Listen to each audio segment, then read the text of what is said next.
Assalamualaikum warahmatullahi wabarakatuh. Shalom, Om Swastiastu, Namo Buddhaya, dan salam kebajikan bagi kita semua. Perkenalkan, nama saya Tampu Bulan Christopher Raymond.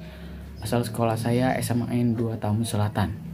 Pada kesempatan kali ini, saya ingin memberikan resensi babat yang berjudul Patik Dohot Uhum Nihalak.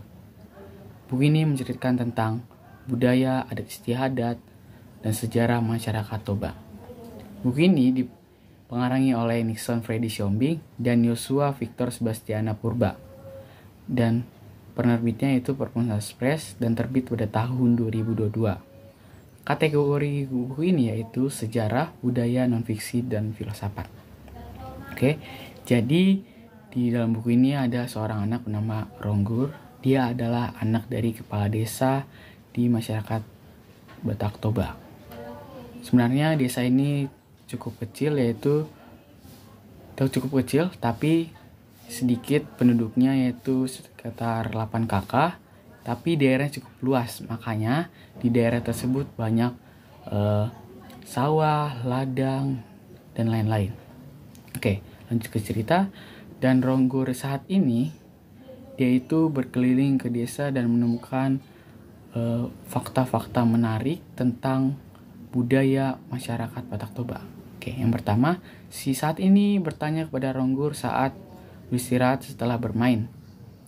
Seperti ini.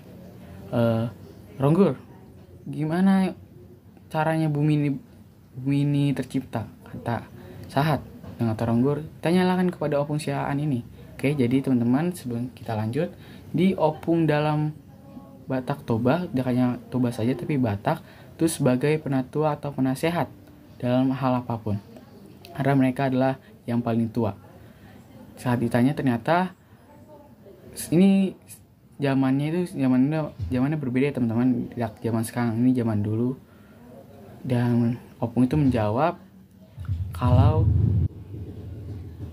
bumi tercipta itu ada kepercayaan dari Batak Toba, tidak hanya agama saja. Kan agama banyak tuh versi-versinya menurut agama masing-masing.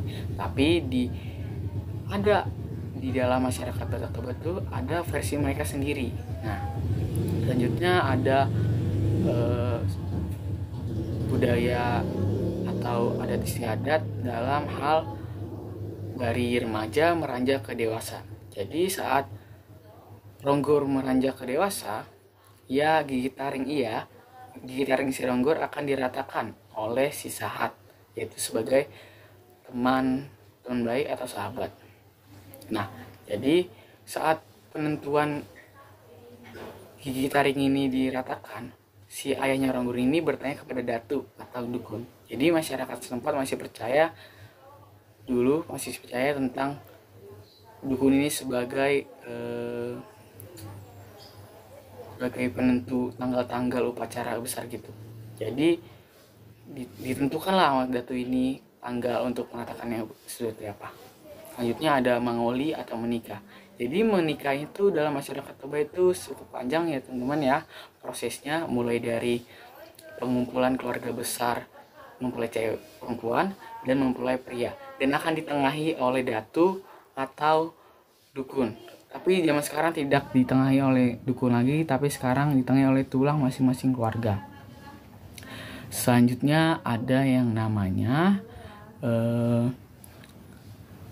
kelahiran. Jadi adiknya si Ronggur ini itu masih dalam kandungan dan ia akan melahirkan. Sebelum melahirkan, masyarakat tempat akan berdatangan ke rumah si Ronggur ini untuk menantikan sang anak akan lahir dari dunia ini. Setelah lahir, yang akan datang di rumah Ronggur ini akan diberi jamuan oleh keluarga si Ronggur, seperti